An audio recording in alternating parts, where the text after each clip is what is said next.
The first example in this section is really simple. We're just finding the area of a rectangle. The point is we're using formulas, okay? Given values. The length is 10, the width is 4. We put them in the formula, multiply them together, and we get our answer of 40 centimeters squared. Okay, so using formulas is straightforward. When we're transposing, though, it's a little bit more complicated, but the principle is still the same as solving equations. In this case, we've got v equals u plus at. And for this equation, we are going to solve for a. So the first thing we need to do is isolate the a, and we're going to subtract u from both sides. V minus u equals at now. And then we need to divide by the t rather. So we've got a equals v minus u over t, and that's our solution. Okay, let's look at the third example, in which we have a formula again, which we'll need to rearrange, and we have values that we need to substitute. So let's have a look. We've got 2 outside of p plus q minus r, and that's equal to z. And we're told that our value for q is 2, and value for r is -3, and our value for z is 11. Now we need to solve for p. Okay, but there's two methods. We can first of all either substitute and then solve, or we can transpose first and then substitute and solve. Either, it doesn't really matter which way, but let's look at doing it both ways. So for our first method then, by substituting first and then solving, we can see that we've got 2 outside of p plus 2 minus r, which means we end up with plus 3, is equal to 11. And that's just by substituting those values for q, r, and z. Then we're going to subtract 3 from both sides, divide by 2, and then subtract 2 so that p equals 2.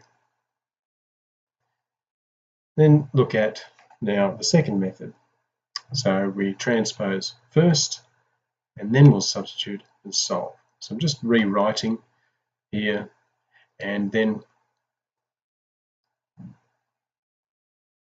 we're going to transpose it. So adding r to both sides, dividing by 2, so we've got p plus q equals z plus r over 2, and then subtracting q from both sides, p equals z plus r over 2 minus q, and now we need to substitute. So we've got p equals 11 plus r, which is plus -3, that's dividing by 2, and then minus q, which is 2, and then when we calculate that out, we end up with p equals 2.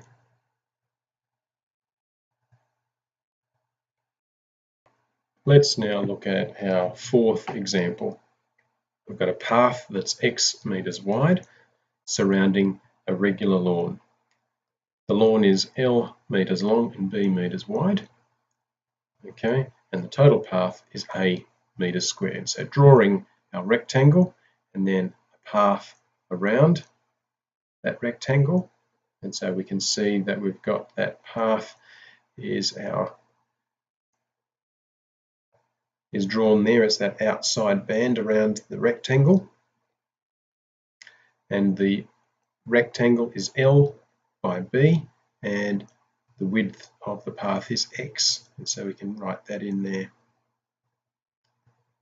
Now the first thing we need to do is to find A, the area, in terms of L, B, and x. So our area A is equal to length times width. But to calculate the area of the path, we need to subtract the area of the smaller rectangle from the area of the larger rectangle. So the area of the large rectangle is going to be L plus 2x multiplied by B plus 2x, and the area of the smaller rectangle is L times B. So expanding that, we end up with LB plus 2LX plus 2BX plus 4x squared minus LB, and our length times breadth, LB, terms cancel out, and we're left with 4x squared plus 2LX plus 2BX. The second part of our example requires us to find B in terms of LA and X. In other words, what is the breadth or the width? So we put in what we've just found in terms of A, okay, our area, and we rearrange it, okay. So subtracting our 4x squared and our 2LX from A, because that brings them all over to that one side, isolating the 2bx, and then we can divide by 2x. So we have a minus 4x squared minus 2lx, all divided by 2x. We could also change that a little bit and divide them up into separate terms. A over 2x minus 4x squared over 2x, which simplifies to 2x, minus 2lx over 2x, which simplifies to just L. Either of those are okay. Example 5, we've got another two examples of rearranging formulas to make, in this case, both of them to make C the subject. So first looking at example A, we've got E equals the square root of 3C minus 7A. So we need to isolate C. We've got to make C the subject, so we need to get rid of that square root sign. So we square both sides. So E squared is equal to 3C minus 7A. Then we can add 7A to both sides. So 3C is equal to E squared plus 7A. It's worthwhile noticing that I just put my 3C over to the left-hand side straight away because it just makes it easier. I want to get my C on the left-hand side anyway, because I'm going to state that as my answer, C equals. So instead of writing E squared plus 7A equals 3C, I've written it as 3C equals E squared plus 7A. It means the same thing. I've just done it in one step. So now to get C by itself, we divide both sides by 3. E squared plus 7A over 3 is our answer for C.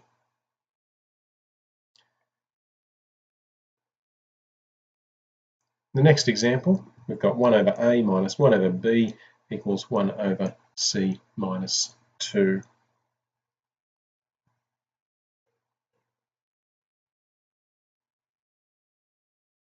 Now again, what we've got here is an algebraic fraction equation, and normally what we would do is to multiply by the lowest common denominator, but because our unknown is in the denominator, that's not going to be the easiest way to go about it. So what I want to do in this case is to just simplify the left-hand side so that it is one single fraction.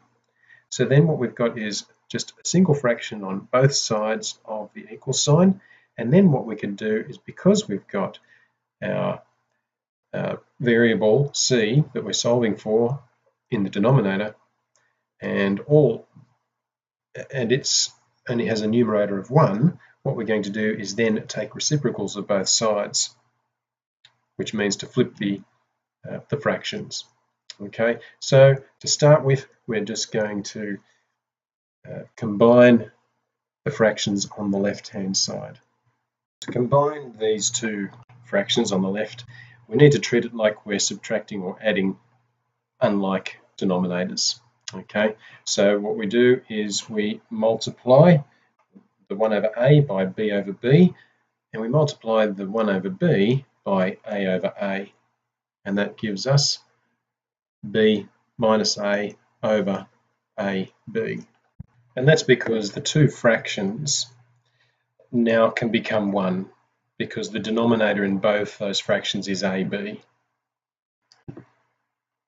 What we've got then is b minus a over ab, and that is equal to 1 over c minus 2. And now what we can do is take reciprocals of both sides, or flip the fractions, so that we have now ab over b minus a, and that's equal to c minus 2 over 1, or just c minus 2. And of course we're solving for c, so c is now equal to ab over b minus a plus 2, because we're adding 2 to both sides. And that is our solution.